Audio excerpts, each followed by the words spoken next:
দাদুর কথা শেষ হতে না হতেই জোরে বিদ্যুৎ চমকাতে থাকল।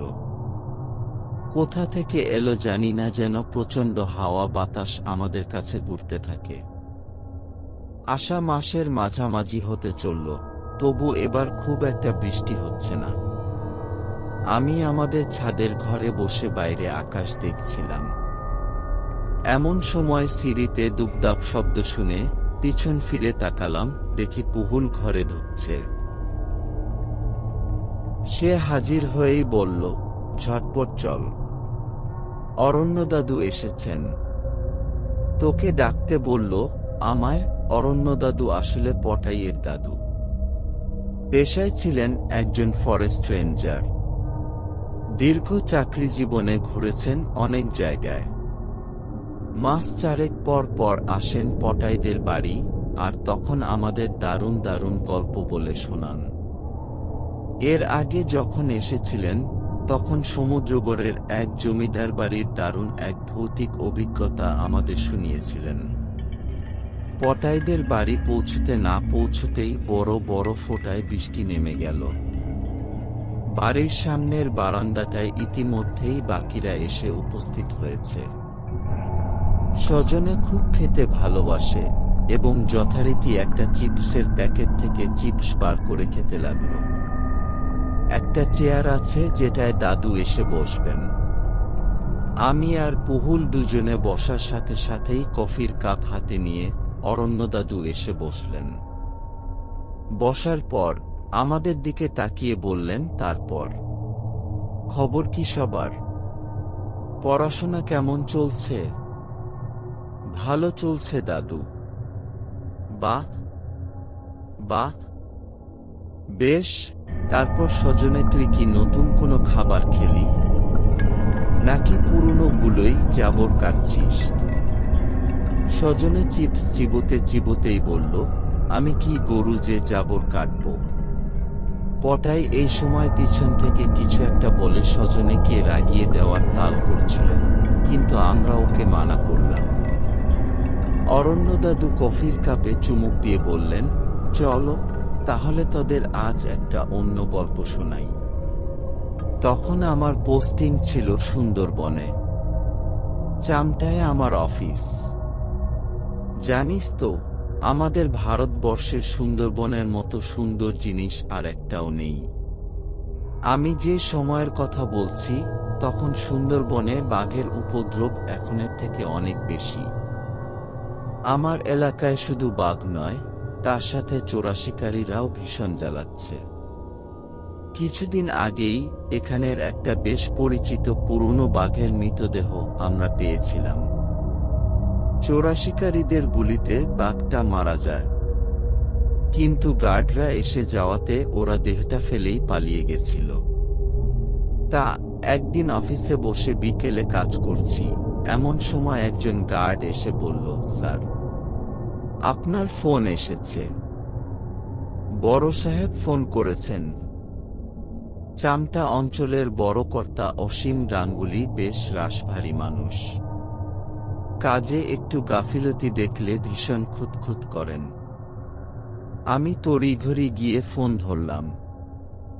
ফোনে বড় সাহেব আমাকে জানালেন যে দলটা সেদিন ওই বাঘটাকে মেরেছিল চর মারফত খবর এসেছে যে তারা আজ তেঁতুলবাকি চড়ে থাকবে সবাই। আমি যেন একদম দেরি না করে সেখানে পৌঁছে যাই আর ওদের গ্রেফতার করি।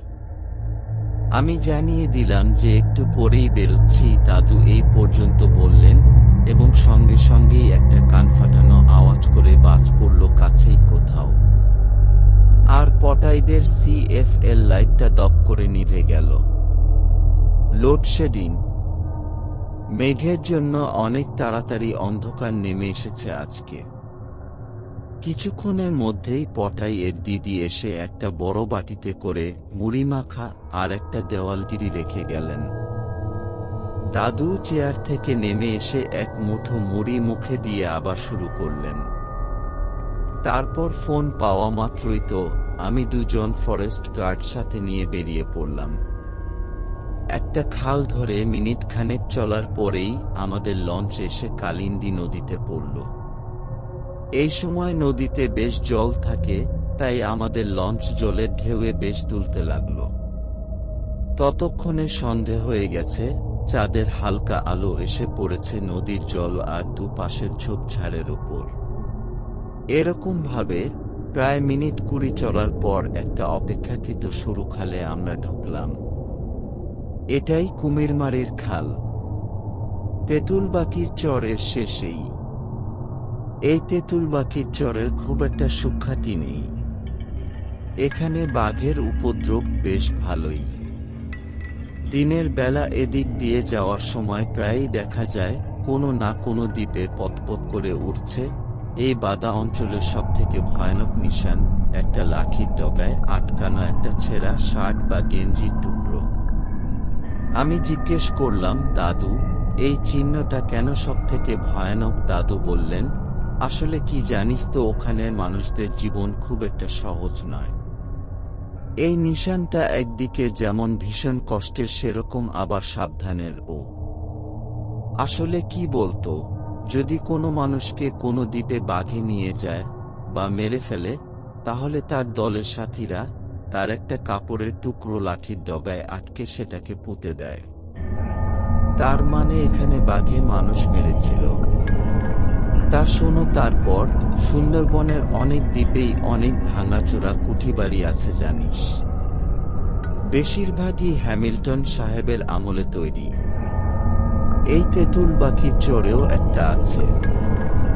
চোরা শিকারীদের সেইখানেই পাওয়া যেতে পারে, এই আশায় আমরা সেটার দিকেই এগোলাম।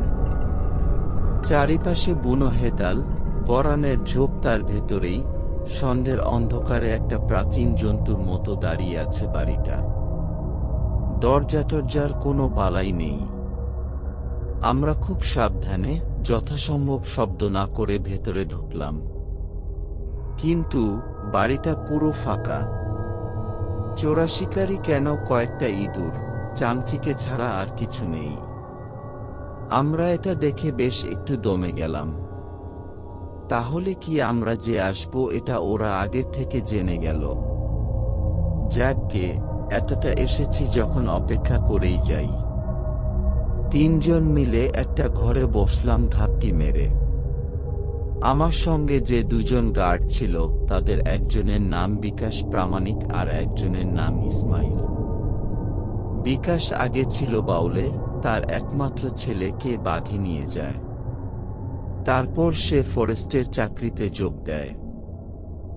ইসমাইল আমাদের লঞ্চের ড্রাইভার। সন্ধে গভীর হতেই জঙ্গলের চেহারা পাল্টে গেল। বাইরের গাছপালার ভিতর থেকে নানা পোকামাকড় আর ঝিঝির শব্দ আমাদের কানে আসছে। দূরে কোথাও হরিণ ডেকে উঠল শুনতে পেলাম। টর্চ জেলে ঘড়িটা দেখলাম একবার, 8টা বাজে। এই পর্যন্ত বলে দাদু একটু থেমে জল খেলেন কিছুটা। আমরা তখন সবাই ঘন হয়ে বসেছি। ভেজা ঠান্ডা হাওয়া দেওয়ালগিরির আলোটাতে একটু কাঁপন ধরিয়ে দিল, সাথে আমাদের ছায়াগুলো কেটে গেল। দাদু একটা মৌরি লজেন্স মুখে দিয়ে আবার বলা শুরু করলেন, আমরা তো বসে আছি, আর বিকাশ মাঝে মাঝে জানলা দিয়ে উঁকি মেরে বাইরেটা দেখছে। আমি তাকে মানা করতে যাচ্ছিলাম, তখন আমার মনে হল বাইরেটা বড্ড বেশি চুপচাপ হয়ে গেছে। সব পোকামাকড়ের আওয়াজ যেন চলতে চলতে দুম করে বন্ধ হয়ে গেছে। ঠিক সেই সময় আওয়াজটা শুনতে পেলাম আমিও। বাইরের খালের জলে ছলাৎ ছলাৎ শব্দ ছাপিয়ে আমাদের কানে এলো একটা অস্পষ্ট ফ্যাসফাসে কণ্ঠস্বর। কে যেন হাহাকার করে ডেকে যাচ্ছে, বাবা, এই তো আমি, তোমার বদাই, আমার কাছে এসো বাবা। যেন আমাদের আশেপাশের হেতাল, করানের ঝোপের ভিতর থেকে হাওয়া সেই আওয়াজকে আমাদের কাছে ঠেলে পৌঁছে দিচ্ছে, যেন তাকে দিতেই হবে, না দিয়ে তার একদমই উপায় নেই। ইতিমধ্যে বিকাশের দেখি মুখ চোখের ভাব বদলে গেছে। সে একবার বাইরের দিকে তাকিয়ে কাকে যেন খোঁজার চেষ্টা করল, তারপরেই দাঁড়া গদাই আসছি বলে ছুটে বেরিয়ে গেল ঘর থেকে। সঙ্গে সঙ্গে দেখি ইসমাইল ও সর্বনাশ, স্যার শিগগির আসুন বলে বেরিয়ে গেল। আমি বাইরে এসে দেখি অন্ধকার অনেক বেড়ে গেছে। সমস্ত দ্বীপের সবকিছুর মধ্যে থেকে যেন ওই অশরীরী কণ্ঠস্বর তার সেই ডাক আমাদের কাছে পৌঁছে দিচ্ছে, বাবা, এই তো আমি, আমার কাছে এসো বাবা, এসো। বিকাশের পিছনে যেতে যেতে আমি ইসমাইলকে জিজ্ঞেস করলাম, বদাই কে? আর বিকাশ ওরকম ভাবে বেরিয়ে গেল কেন? ইসমাইল বলল, স্যার, বদাই বিকাশ তার ছেলে, ওকে বড় মামু নিয়েছিল গত বছর। এ বেগো ভূত স্যার, তাড়াতাড়ি চলেন, নইলে বিকাশ তারে বাঁচানো যাইব না। কথাটা শুনে আমার সমস্ত শরীর বেয়ে যেন একটা আতঙ্কের স্রোত নেমে গেল। যাকে বাগে মেরে ফেলেছে সেই ছেলে আবার ডাকে কি করে? বিকাশ দৌড়েছিল কুঠিবাড়ির পিছন দিকটায়। এদিকে জঙ্গল বেশ গভীর। সে জঙ্গলে ঢুকে যাওয়ার কিছুটা আগেই ইসমাইল জোরে দৌড়ে তার উপর ঝাঁপিয়ে পড়ল। আমি তাদের কাছে যাওয়ার মধ্যেই ইসমাইল বিকাশকে মাটিতে ফেলে তার উপর চড়ে বসেছে আর বিকাশ ছটফট করছে। আমি বিকাশকে জিজ্ঞেস করতে যাব এই সময় আমার চোখ পড়ল সোজাসুজি। আমরা যে জায়গাটায় দাঁড়িয়েছিলাম সেখান থেকে একটু দূরেই গভীর জঙ্গলের শুরু। জায়গাটায় অনেক ঝোপঝাড় আর পুরো হাকুচ অন্ধকার। সেদিকে চোখ পড়তেই আমার সমস্ত শরীর যেন আতঙ্কে হীন হয়ে গেল। ওই অন্ধকারের মধ্যেও স্পষ্ট দেখলাম একটা সুন্দরী গাছের নিচে যেন অন্ধকার জমাট বেঁধে আছে। ঘন নিষ্কালো অন্ধকার দিয়ে তৈরি একটা আদিম, ক্রূর অপার্থিব ছায়ামূর্তি আমাদেরকে দেখছে। আমাদের আশেপাশের সেই ডাক কিন্তু তখন ও অবিরাম ভেসে বেড়াচ্ছে বাতাসে। ইসমাইল ও মনে হয় সেই মূর্তিকে দেখে একটু অন্যমনস্ক হয়ে পড়েছিল। সে সুযোগে বিকাশ তাকে এক ঘুষিতে ছিটকে ফেলে দিয়ে উঠে দাঁড়াল। আমি তখন নড়তেই পারছি না। পা দুটোকে অসম্ভব ভারী মনে হচ্ছে, যেন এ আমার নিজের পা নয়। আমার ইচ্ছেতে এ কিছুতেই নড়বে না। বিকাশের আর হাতখানেক মতো বাকি মূর্তিটার কাছে পৌঁছতে এই সময় বাঘের গর্জনে পুরো দ্বীপটা কেঁপে উঠল। আর মুহূর্তের মধ্যে ওই মূর্তিটার পাশ থেকে একটা প্রকাণ্ড বাঘ এসে বিকাশের ঘাড়ে পড়ল, আবার পলক ফেলার আগেই তাকে নিয়ে উধাও হয়ে গেল।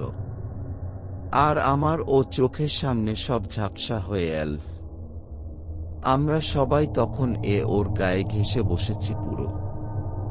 দাদু থেমে যেতেই সবাই বলে উঠলাম, তারপর তারপর তারপর জ্ঞান ফিরলে দেখি ইসমাইল খাল থেকে জল এনে আমার মুখে চোখে জল দিচ্ছে।